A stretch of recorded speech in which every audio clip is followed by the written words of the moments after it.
And I think to get out of this and to get a really healthy used EV market, all of these elements have got to work together to protect the consumer. Otherwise, the consumer is not going to buy a used EV. The dealers have to understand where consumer demand is and where market supply is.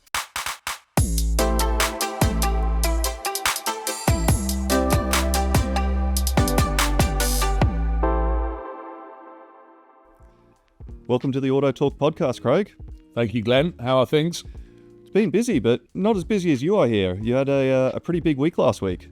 Well, we did invite you, but unfortunately you couldn't attend. But thank you for your team for attending. Yeah, we had our dealer event last week celebrating 10 years of DubiCars success. Nice one. And yeah, we had over 200 attendees to the Park Hyatt Hotel. We had a big awards night. And I'll speak to camera. For those customers that did join, thank you very much for taking time to come out and join us this evening. We had a fantastic time. It was very warm. There's a bit of humidity going on, so it was a warm evening. But it was great fun. And we partied through the night, and then we let our customers go at about 11 o'clock, so it was all good. Nice. I've heard fantastic feedback from a lot of the dealers around town and from our team who are at the event, so really great to put on such an event, and congratulations on the 10-year achievement. Thank you very much. Yeah, another 10 years to come, at least. At least. So, today, electric vehicles. Yes. Do you like electric vehicles? Look, I love all cars equally, Craig. Whether it's electric... Politicians answer there.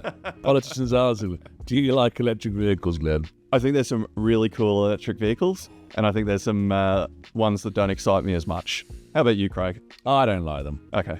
I don't like them. At least you're honest. Yeah. I get them. I just don't. For me personally, I just don't like them. I just think that I like a bit of drama with cars. I like the sound. I actually like the smell. Mm-hmm. I think they're doing that. They got the audio system wired in now. Just not the same. It's just not the same. It's like driving a washing machine. It's just a white good as far as I'm concerned. An iPhone on wheels. An iPhone on wheels. But I do understand them. And I think that's the beauty about the automotive marketplace is that there's a car for everybody. Exactly. There's a car for everybody. So what's going on? I believe you've done some extensive global research on used EVs. Yeah, we've been doing a lot of work over the last year or so with a lot of the manufacturers and regional offices here about used electric vehicle residual values. And are they performing better or worse than petrol combustion cars, and the reasons why, and what's driving the market for used EVs, both locally and globally, because we haven't had them on the road here for so long. But internationally, there's some real trends emerging. Who's interested in this data? Who's asking for it? Is it manufacturers or...? Yeah, we've mainly been working with the manufacturers. I think as they're bringing more and more electric vehicles to market, they want to understand the total cost of ownership, the life cycle, what from a marketing perspective, what are the consumer pain points or hesitations, and just understanding, what does 2, 3, 4, 5 years out look like for an electric vehicle in the UAE. Oh, right. Okay. So what have you told them? Look, I think it's a bit of a mixed bag, but overall, I think the EVs internationally over the last 6 to 12 months, they haven't held their residual value. They've really come crashing back to earth. I think for the first few years, there was a lot of excitement, but in the last 12 months, they've really come crashing down in markets like Europe, UK, and the United States. And why is that? So we found 3 key reasons for it. The first of those is slower customer adoption. I think we're getting to a new stage of that adoption curve. All the early adopters have one. We're now at that mass market stage of the curve, and there's just hesitation in the mass market. Exactly what you said. You're not dying to drive an EV. And I think the average consumer isn't necessarily dying to buy an EV. So adoption's really dropped off right at the moment that supply's picked up as more and more manufacturers are bringing them to market. So I think that was the first reason. The second reason was when you're looking at a like-for-like new car that comes in a petrol engine and an electric vehicle engine, normally the electric version of that same car costs more money. Yet on the second-hand market, they don't sell for any more. And in some cases, they're selling for less. So as a percentage value loss, that's one of the reasons they're losing more value. They're more expensive to start with, and there's not that premium in the second-hand market. Yep. And the third and final reason is there's been a lot of volatility around new car pricing of EVs. which really comes back to Tesla. They've been making so many changes over the last year or two to their pricing structure, especially for the Model 3 and the Model Y. It's really created a lot of hesitation, especially around dealers. They don't want to get stuck holding used EV stock if the new car price is going to change by $5,000 overnight with no warning. So because they're more conservative, they're also pushing the prices down. Yeah, that makes sense. I mean, do you think that consumers are getting sort of savvy to depreciation costs on technology, right? So, if you buy a phone, you're going to lose money on it. Yeah. If you buy a TV, you're going to lose money on it. Yeah. Do you think that they're just thinking the same thing about an EV but it's obviously a lot of money to lose. And how many people are there who can afford to lose that kind of money on it? I mean, have they going to reach saturation of that level? Yeah, I don't know. I don't know that people necessarily think about it like that, although I'm sure there's a percentage of consumers that when they're looking at some of the low-cost EVs, maybe they are just depreciating it to zero over 5 years, but I don't think the average consumer thinks like that. I think for the average consumer, 50, 100, 150,000 dirhams is still a lot of money, and part of their purchasing decision is knowing what its intrinsic value is going to be in 5 years' time. So you've got some data points. Yep. What sort of are you seeing in the data point? What sort of residual values are you seeing, and what kind of horror stories are you seeing out there? Well, I think if we start at a global level and then we'll narrow down to the UAE, I think, as I said, globally, we've seen them drop. And there was a really interesting study in the UK from 2022 to 2023, where they looked at residual values of different cars by fuel type. So based on the fuel, what the residual value was doing. Bearing in mind, that was 2022 to 23. So the used car market was actually booming over this time. And you want to know what they found? It's over that 12 to 18 months, pure EVs lost 20% of their value, while every other used car increased in value over the same period of time. And the car that increased the most was a hybrid car, which I think is so interesting because I think that shows consumers want the best of both. Yeah. They want the best of the ICE vehicle. They've still got range anxiety, but they also want, when they're driving around town, to be able to drive on an electric engine. So I just found that was such an interesting takeaway, that a hybrid vehicle had the biggest increase in residual value and an electric vehicle had the biggest decrease in residual value. You've got to say hats off to Toyota. I mean, they read the market, right? Where the manufacturer went all in EVs, they didn't. And they were criticized for it. Chief exec was under a lot of pressure. He held back. And it seems to have paid off. Yeah, well, I think it's paid off for Toyota and everyone who's got more of a portfolio strategy. And I think that's, if I was running an automaker, I'd have a portfolio. I'd have a battery electric vehicle, a BEV for the customers who wanted that. I'd have a hybrid vehicle, which is probably where the mass market is probably moving to at the moment. And then I'd have some internal combustion options as well. You mentioned before the podcast a horror story about Hertz.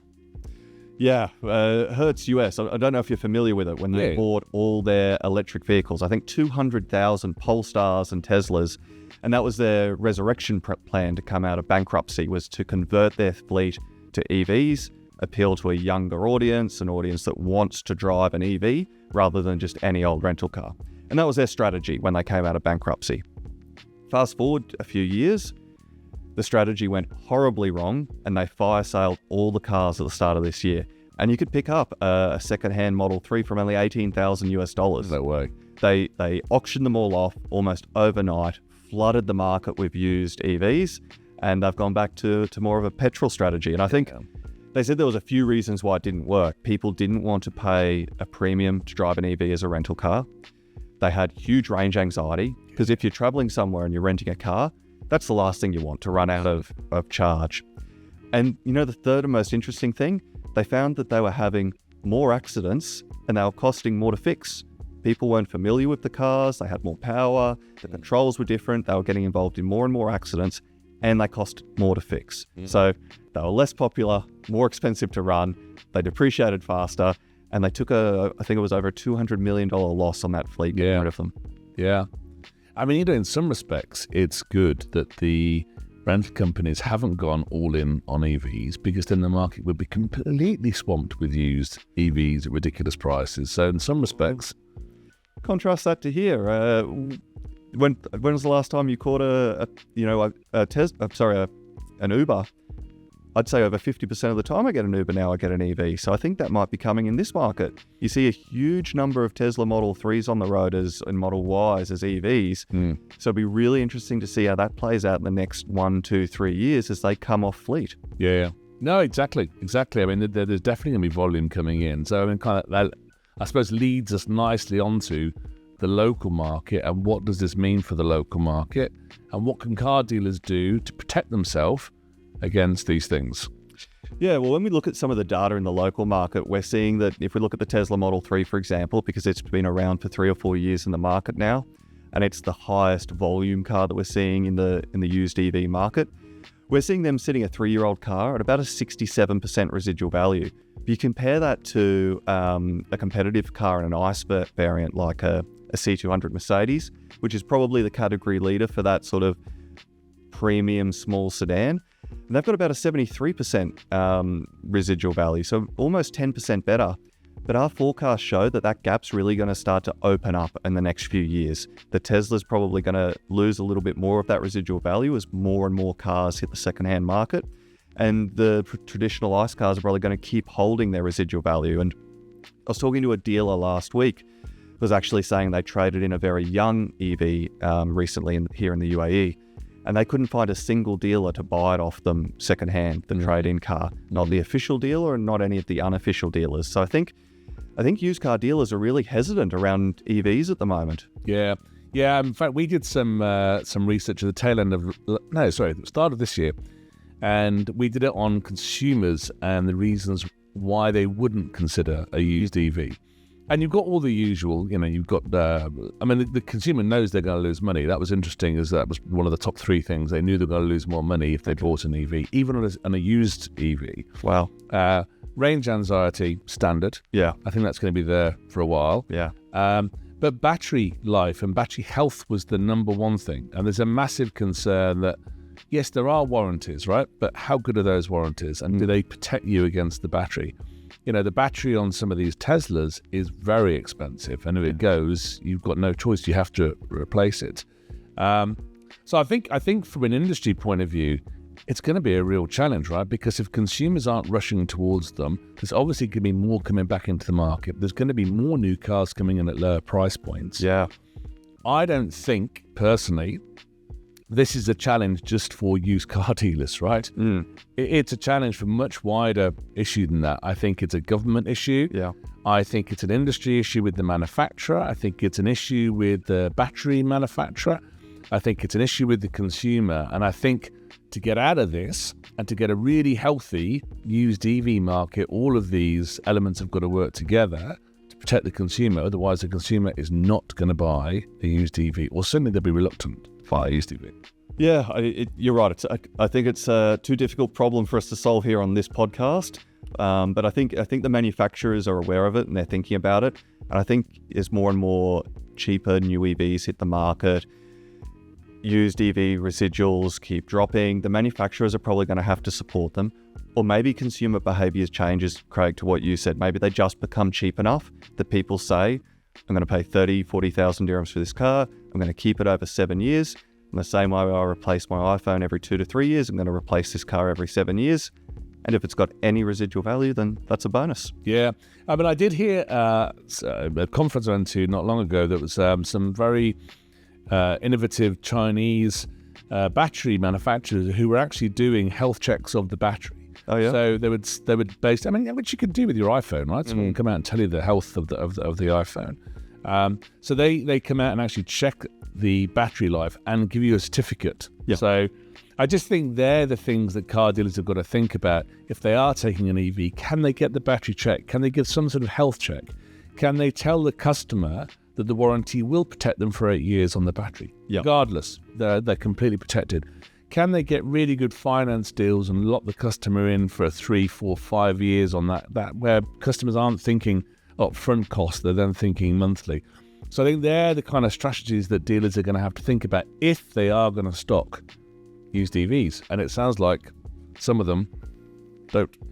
Yeah, we certainly hope that changes. And I know we've had some requests from the dealers we work with around this, and we've got a few things in our product roadmap actually around some of the things you mentioned around doing electronic checks of the health. But even, just based on the driving conditions, the weather conditions, you can tell so much about how that battery ages in this part of the world versus the UK or the US. Yeah. So we've currently got some things we're working on around our used car valuation tools, taking into account the battery. And something I learned in this journey in the last year is the metals that make up the battery in an EV actually have an intrinsic value. So the car probably won't trend to zero. There's actually a worth there from a recycling and scrap value that's probably greater than an ICE car.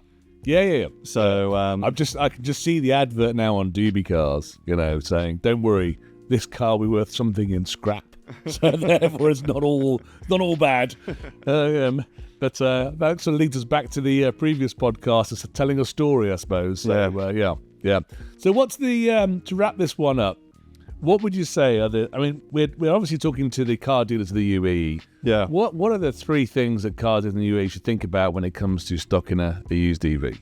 Well, I think this is a bit of a preview of one of our upcoming episodes on stocking strategies. But the three things I would say to the dealer is, there's an opportunity in stocking used EVs. So I wouldn't necessarily shy away from them. The dealers have to understand where consumer demand is and where market supply is.